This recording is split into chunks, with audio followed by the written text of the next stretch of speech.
Hey guys, welcome back to the channel. This will be part two on the computer for Pedro Rivera Negron, check engine service Puerto Rico. This is a 2003 Pontiac 3.8. I think it's a GT. Let me just go back to his folder because I was doing something else for a customer in a BMW.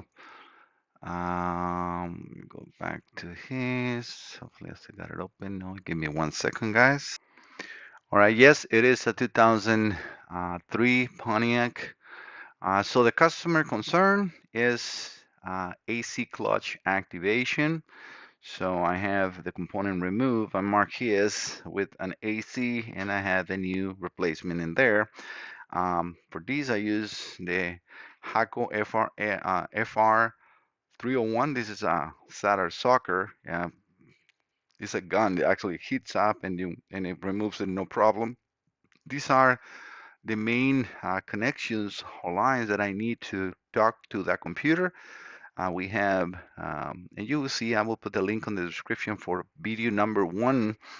So where you see me doing the test and no activation, I can activate the fan, but not the AC, which should be a bi-directional control that you can do with your scanner. So I call Pedro and I let him know that we have the part coming, and he's like, "Okay, perfect, man. Just let me know when it's ready, and then we go from there." But yep, everything is approved, and I am now doing the repair. So we got again the old component in here, and then we have a new one, brand new, coming from for that computer. Yeah, sometimes a little hard to get those out, especially with all these legs and everything, but it's doable. They have all these system. The way this computer sits in here, let me get the body. 'Cause I got a few of those computers in here. I got another one that I'm working on for 2006, 6.6, or 2001, sorry. And this is the way the case is built for this. It's a very hit sink, and those drivers, right? Because those are drivers, will be inside here touching this in here, and you have to bolt it down because they heat up very quickly. So make sure if you're ever doing a test on this computer, you want to remove the upper cover. Don't remove the computer in here because otherwise you will damage the computer because they heat up really quickly. All right, but let me solder this back. I mean, it's just a matter of fitting it back, resoldering, and then do the test. So I'll be right back. All right, guys, I got good news and bad news for Pedro. Well, good news is I do have a computer already that I order just in case, and I have already programmed the VIN for him because I didn't want it to run into make him wait for longer, and then his computer wasn't working properly, which if you see the first video, we have a problem with the refrigerant pressure sensor reading not correctly, and I could not fix that. That is actually under the microprocessor, and I'm not going to spend the time due to the value of a computer like this for a repair like that. So I did replace the AC clutch driver as you saw in the video, and it's now working good, but the AC pressure sensor signal is still there, and that is going to just create problems for him. So I already programmed the VIN on this computer, and we can see that in here. That is already connected to that computer. As you see there, everything is ready to go. I'm going to walk through a little bit of what I'm doing in here because this is like in the car. I want to also give thanks to Jim Watson. I got this information from Identifix. He posted these patterns. This is an old vehicle, but these patterns in here were very helpful because then I was able to create my 18x and 3x signals, which are very important for this system to work. And I am already injected it into my simulator, and then I can run the computer. So, and I save that information for me, so everything is ready to go there. So you have to give value to persons like him that goes and offers this information to all of us. Or I'm going to try to put my website in here, obviously, right? And I'm clicking something else. But yeah, so thank you, Jim, for sharing that information. So I did the first video on this computer for Pedro, and I did the test run without providing the 18x and the 3x signals, and that fan, I mean, not the fan, that clutch relay will not activate unless we have RPM. So these signals are in the connector blue. The 3x is in pin 8 and the 18x is in the pin 9. They come from the ignition module. You know, it's actually a CKP sensor that provides a signal and then through the ignition module over back to the PCM. But so what I'm going to do is I'm going to stop first the RPMs. So we will see that we have now, or we will have now 0. So when that is off, and actually we can command on the AC relay. For some reason now it's working because we are saying command on. Hmm. Before it wasn't working. So let me switch this off. So I'm going to turn the computer off. We're going to lose communication in a second because I cranked the car. Now we got that. All right, so everything is back on, and we can see that went from minus, to minus 0. So we lost the communication for a bit, and it's going to take a little bit back to communicate, unless maybe I have to actually connect again, but we'll see. Because I want to start the test with no RPM. Yeah, it looks like I'm gonna have to get out of here since I disconnected it. So we're going to go over to the AC relay, and this is pretty much in all the scanners. You can add data pits, engine data. I'm going to engine data 2, and then I put all the signals that I want to see. Coolant temperature sensor, engine speed, and air temperature sensor. So those are all the signals. I just selected quick because you will be able to see that on the scanner pretty shortly.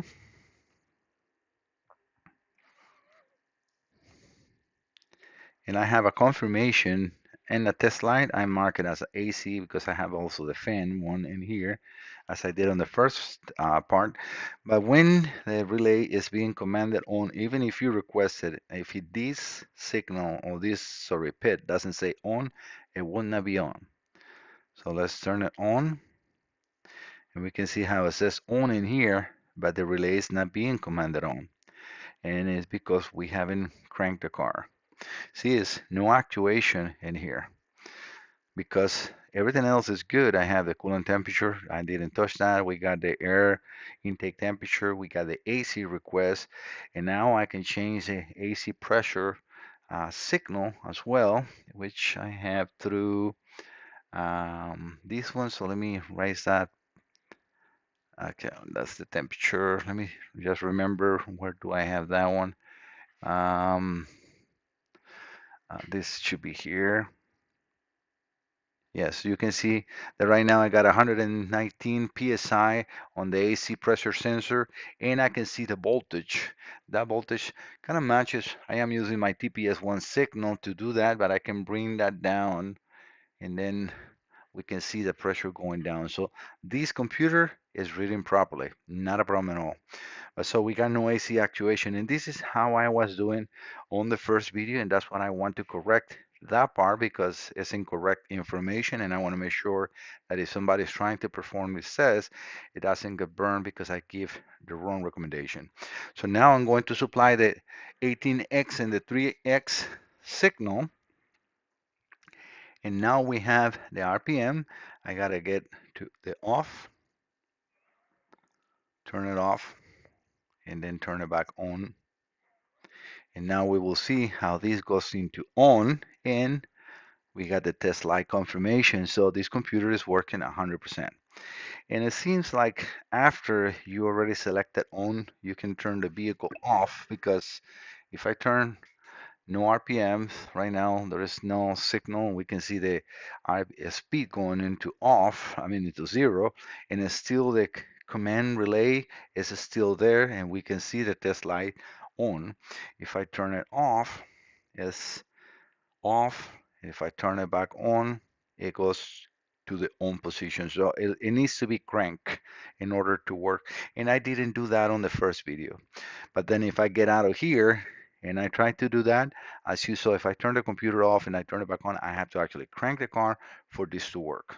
So we can see that everything on this computer that I have here is working 100%. So I'm going to move my connections over to Pedro's, which I have here, and he will know that this is his computer 100%. I even mark it, as you can see, Pedro from Puerto Rico right there, and that is a completely um, new computer that I have here. So I'm going to, like I said, I programmed the bin and I'm going to send to him. But let me transfer everything. You will see that this one is completely clean, looking like new, and that's his. So I'm going to move that so I can show you that indeed the relay comes on and the repair is for that is good, but the pressure sensor reading is no good. So I could not repair that. We have a problem in the AC pressure, the refrigerant pressure sensor reading wrong, and that is very important as an input for the AC clutch to operate properly. All right, so let me stop the video. I'll be right back. All right, guys, one thing that I forgot to show, and it's very important for my records and his, is reading the big number. So let me get out of here before I disconnect this computer because I don't want to be connected and reconnected again. I mean, I know this one is working good, so I'm going to quit. All right, so I'm going to completely get out of here, turn this computer off again 100%. So everything is still connected to this newer computer. Going to turn it back on, and that last switch is just for the AC requests. I'm gonna wait like 5 seconds and then reestablish communication, which is auto scan. This is in class 2 communication. I'm just going to also pull from his file so guys can see that too.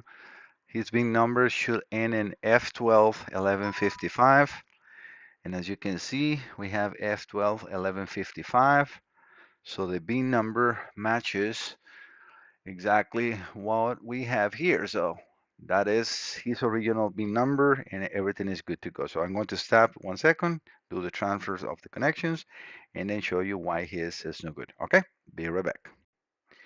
All right, guys, I did the transfer of the connections. Oh, let me put the actual scanner in here. All right, I can move that computer here. Now that is, again, Pedro's. And we're going to have to connect to the scanner again because, sorry for the weird angle, because computer is off. So let's connect. The RPM signal is off as well.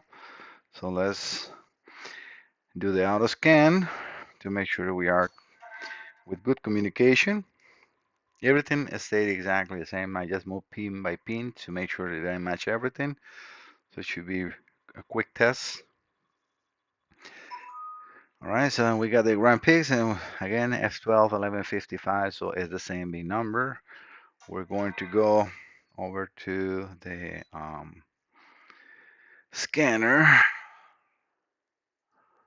Sometimes it takes extra time. I mean, twice as longer when I'm recording a video, but I think it's very important because this is not just only a repair, this is also to share how do you can test this circuit properly in the vehicle. Because sometimes it's not really much or not really good information outside there to really tell you if you need RPMs or not. So, all right, so we're going to engine controls, AC relay. We're going to add the same data bits that I put at the beginning. So in engine data 2, that's just a menu, 18X, all those first 6 bits, engine speed, engine coolant temperature, and then air temperature sensor. All right, so let's wait for the scanner to populate the data. And I haven't moved any of the values that I'm providing, so that should all be reading the same. We immediately going to notice that the refrigerant pressure sensor is reading like either 3 psi or minus, and that is, you see, minus, and that's no good. I cannot change that. I mean, I'm right now in 114 like volts. That should be like 80 psi, and I can go all the way to 5 volts. You see like 4.89, 4.8, and look what it went to 1 psi. So in my run, so we are going to now, or I'm going now to inject the RPM signal, and we will be able to see in here that we have 500 and something RPMs, the coolant temperature, the air temperature, they're all there. The AC request is there. And then if I switch this on, we can see the on, and it's now not coming on. And it's not coming on now because we have any problem, because I was able to test it. And is sometimes if I inject bigger voltage, it will work, because this is a main input. If the pressure is that low, it will not run because it's only reading zero point 0.8. It needs to be running higher. So yes, I can make it work sometimes, and I cannot make it work, and that is internally in the microprocessor, because I follow the signal all the way down to the microprocessor, and the signal is reaching clearly. If I put 4.8 volts, I get the 4.8 volts all the way down to the microprocessor. So it's the internals on the microprocessor, and there's nothing I can do with that. So okay, guys, yeah, the proof is in the pudding. Doesn't matter how many times I try to repair this AC driver, if that signal is not reading the proper AC. See, it went from 1.6 to -3, and it shouldn't go there. So, and it has some reading, but that is, you see, minus zero point 0.3 to 1.6 without doing anything myself. So yeah, this is a problem of logic. This is a problem inside the computer, and I try my best, Pedro. But yeah, so I think the best thing that we can do is send you this computer. I will send you obviously the old one so you can have that one back if you want it. I mean, it's more what you might call um, shipping charges because of the weight, and it's a big computer, so I'm gonna have probably to use two boxes or a big box. So that will be your decision. But yeah, as you can see, this computer is, sorry, but it's a no-no. But I have one ready for you. The only other thing that you might need to do is perform the key learn. Let's say, let me just see. I think I bookmarked that information as well. Let me just see. Master, AC blows form. Give me 1 second to show that. 1 second. I will be sending this to Pedro, but this is for all of you. This is General Motors information. So you have even a 10-minute relearn or 30-minute relearn. That all depends on the car, not even the computer, not even the year. Sometimes it takes a minute, sometimes it takes 30 minutes. So you need for this procedure the keys, the module. You might need not the Tech 2, you need any computer. But realistically, if you leave the ignition on, let me just, let me just read in here, because let me just see, connect the tech tool and the vehicle, select the request information under service programming, disconnect the tech tool from the vehicle, blah, blah, blah, disconnect the tech tool, 30-minute relearn. So, okay, if you want, this is 10 minutes if you have the Tech 2, sorry. If you don't have the Tech 2, then you have to do a 30-minute relearn. If you're doing this, what you need to do is make sure you put a battery maintainer, anything that you can have. So you're going to need the keys of the car, and then just leave the ignition in the run position with the engine off using a master passkey 3, key black, or the key of the car. Observe the security light indicator approximately 10 minutes. The indicator will turn off. Turn the ignition switch to lock and wait 5 seconds. Repeat these steps 1 through 3 two more times for a total of 3 cycles. And this is very important because otherwise the car will not start. You have to do this. So just as soon as it goes off, turn the key off for 5 seconds, turn it back on, and wait for the light to go off exactly in 10 minutes. Turn them off for another 5 minutes, 5 seconds, and turn it back on. Now you will be able to start the vehicle. And this is not all the time, because I have performed module programming like this one, and it starts. because the bean is the same. So I would recommend just to Petro to try to start a car, and if he does not start, then you're gonna have to do the procedure. But that's it. All right, guys, thank you so much for visiting the channel. I hope that you all like all the information that I'm sharing in here, all the tests that you can perform, and how they actually test is run. If you have a problem with the AC pressure sensor, it doesn't mean that it's not all computers repairable, but in this case, it was not. And due to price of the modules and the being programming, it's not really worth to spend my time to do something like that for a non-expensive module. All right, guys, thank you so much. See you next time. Bye bye.